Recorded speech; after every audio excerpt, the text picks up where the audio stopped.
28 मई 2023 नए संसद भवन का उद्घाटन होना है और उद्घाटन के पहले ही नया सिगुफा कांग्रेस पार्टी के युवराज राहुल गांधी द्वारा छोड़ दिया गया है। उन्होंने कहा है कि नए संसद भवन का उद्घाटन राष्ट्रपति जी के द्वारा होना चाहिए, न कि प्रधानमंत्री के द्वारा। और उसके बाद इनके लोग चालू हो गए ट्विटर पर इसी बात को लेकर धड़ाधड़ ट्वीट करने लग गए। लेकिन अब आपको इनकी मुख्य समस्या बताते हैं। इनकी मुख्य मांग ये नहीं है कि राष्ट्रपति जी के द्वारा ही उद्घाटन हो, बल्कि इनकी मुख्य समस्या ये है कि प्रधानमंत्री नरेंद्र मोदी जी के द्वारा इस नए संसद भवन का उद्घाटन नहीं होना चाहिए। और इसी समस्या के कारण ये अनर्गल प्रलाप कर रहे हैं और अपने मन से जो कुछ भी हो रहा है ये बोले जा रहे हैं। और कुछ को तो ये भी समस्या है कि स्वतंत्र वीर सावरकर जी के जन्म जयंती के दिन ये उद्घाटन हो रहा है। और कुछ लोगों ने तो अपनी इतनी नीचता की हदें पार कर दी कि ये राष्ट्रपति जी की जाति दिखाना शुरू कर चुके हैं। उन्हें दलित, एससी, न जाने क्या क्या बोलकर राष्ट्रपति जी को संबोधित या ये कहें कि उनका अपमान करना शुरू कर चुके हैं। कुछ पार्टियां इस संसद भवन के उद्घाटन का बहिष्कार भी कर रही हैं। खैर, इस पर तो लोगों की प्रक्रिया ये है कि शुभ कार्यों में अशुभ लोग ना हो तो ही ज़्यादा अच्छा है। अब जो लोग प्रलाप कर रहे हैं, अनर्गल प्रलाप, उनके इस प्रलाप को समझने के लिए आगे कुछ वीडियो अटैच किए हुए हैं। वो ध्यान से सभी देशवासियों को देखना चाहिए और जागरूक रहना चाहिए ताकि किसी भी उल्टे सीधे लोगों के जाल में हम ना फंसें। देखिए वीडियो। ये जो तस्वीर आप देख रहे हैं ना, वो 15 अगस्त 1987 को संसद भवन की एक इमारत के शिलान्यास की तस्वीर है, जब तत्कालीन प्रधानमंत्री राजीव गांधी ने संसदीय ज्ञानपीठ का शिलान्यास खुद किया था। आज कह रही है प्रधानमंत्री नहीं, राष्ट्रपति को करना चाहिए, लेकिन वो तस्वीर जब संसदीय ज्ञानपीठ का शिलान्यास खुद तत्कालीन प्रधानमंत्री राजीव गांधी ने किया था, तब क्या तत्कालीन राष्ट्रपति आर वेंकट रमन का अपमान हो गया था क्या?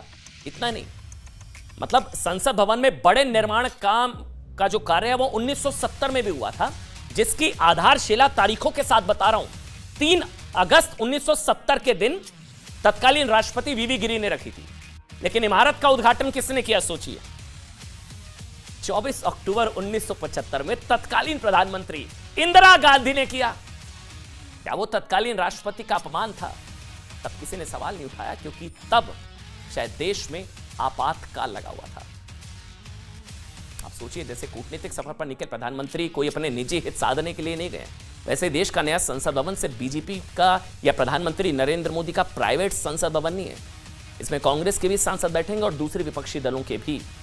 लेकिन जैसे विपक्ष को देश के 140 करोड़ लोगों की बढ़ती धाक से शायद परेशानी है, वैसी ही परेशानी लोकतंत्र के इस मंदिर के उद्घाटन से भी हो रही है। का विरोध है। मैं उन 9 कारणों की तरफ नहीं जाता जो गोल पोस्ट की मैंने शुरुआत में बात की थी, और मैं फिर कह रहा हूं जो मैंने 9 कारण गिनाए थे, मैंने एक एक खबर निकाल करके रिसर्च करके उसके बाद वो 9 कारण गिनाए हैं जो कांग्रेस नेताओं के बयान थे। लेकिन बड़ी बात है, मैं कह रहा हूं कि आप कह रहे हैं कि राष्ट्रपति, इस देश में सर 400 इमारतें, 400 सरकारी इमारतें, मैं खेल स्टेडियमों की बात नहीं कर रहा, खेल प्रतियोगिताओं की बात नहीं कर रहा, मैं स्कॉलरशिप्स की बात नहीं कर रहा, मैं कह रहा हूं इस देश में 400 सरकारी इमारतें राजीव गांधी, इंदिरा गांधी और जो है पंडित जवाहरलाल नेहरू के नाम पर हैं, तीनों प्रधानमंत्री। लेकिन मैं ढूंढ रहा था, मुझे मुश्किल से भी 4 इमारतें देश के पूर्व राष्ट्रपतियों, जो चाहे वो राधा कृष्णन जी हो, वीवी गिरी हो या कोई हो, देश की 4 सरकारी इमारतें 4 राष्ट्रपतियों के नाम नहीं मिली, लेकिन 400 इमारतें एक परिवार के प्रधानमंत्रियों के नाम पे मिली हैं। तो तब उस वक्त कांग्रेस कहां चली जाती है? तब राष्ट्रपति की बात क्यों नहीं करती?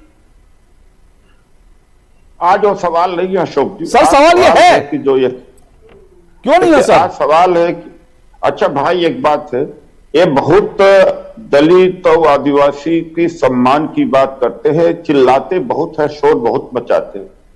ये जैसे अवधेश जी कह रहे थे कि अच्छा आप लोग कह रहे हैं इसको नहीं करना चाहिए, उनको करना चाहिए। भाई साहब, 2 डेट्स मैं आपको बताता हूं। एक डेट है शायद अगस्त 1975 की, हाँ, जब इंदिरा जी प्रधानमंत्री थी, उन्होंने पार्लियामेंट एनेक्स की इनॉग्रेशन की थी, ठीक है।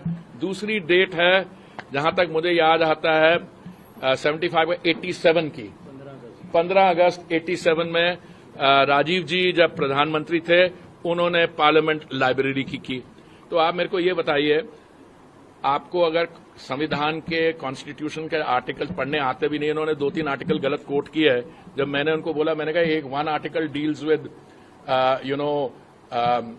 the subject of giving an assent to a bill, the other article deals with something else. तो उनको चुबा, उन्होंने कहा नहीं नहीं ये नहीं वो नहीं। ये होमवर्क करते नहीं अपना। अपने समय में जो देखिए हेड ऑफ स्टेट और हेड ऑफ गवर्नमेंट में देयर इज अ डिफरेंस। अगर आपके हेड ऑफ गवर्नमेंट इनॉग्रेट कर सकते हैं पार्लियामेंट की एनेक्सी को और लाइब्रेरी को, तो हम इस समय के हेड ऑफ गवर्नमेंट क्यों नहीं कर सकते? Simple is that.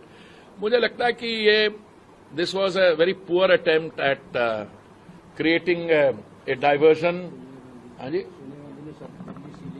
नहीं वो सोनिया जी की तो मतलब she is in there time she was higher than the head of state और हेड ऑफ गवर्नमेंट। वो तो उसकी उनकी अलग बात है। वो तो गई थी वो डॉक्टर मनमोहन सिंह जी के साथ, वो कहाँ गई थी? चेन्नई गई थी शायद, वहां पे भी उन्होंने कुछ मैं उसमें नहीं पढ़ रहा। देखिए मैं समझता हूं, मुझे तो इस मंत्रालय के साथ जुड़े हुए कोई 6 साल हो गए। मैं समझता हूं, मैं अब देख रहा हूं देश में कोई 600 ऐसे प्रोजेक्ट्स हैं जो इनके नेताओं के नाम पे हैं। हमारे यहां तो कुछ ऐसा नहीं होता। अगर हम बात करते हैं प्रधानमंत्री आवास योजना की, तो ये प्रधानमंत्री किसी एक व्यक्ति का नाम नहीं होता है। तो इसलिए ये है, तो ये पार्लियामेंट हो गया। कोई और प्रायोरिटी है आपके पास? Thank you. तो मैं